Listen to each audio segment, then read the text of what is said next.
Power Pilot também, ele pode ser acessado, vou trazer aqui para a tela principal, não só de dentro do relatório, mas na tela inicial do Power Embedded você pode chamar o Power Pilot. Quando você utiliza isso, ele vai mostrar todos os assistentes criados que estão disponíveis para o seu usuário, beleza? Então, eu tenho aquele mesmo assistente que é o modelo de vendas e entrega. Então, eu não preciso estar necessariamente naquele relatório para fazer perguntas sobre os dados lá, de outros relatórios. Eu posso pedir, por exemplo, ó, traga as vendas por dia nesse mês.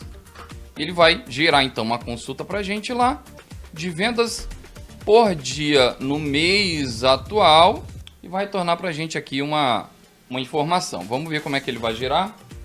Beleza? Então ele trouxe uma relação para mim.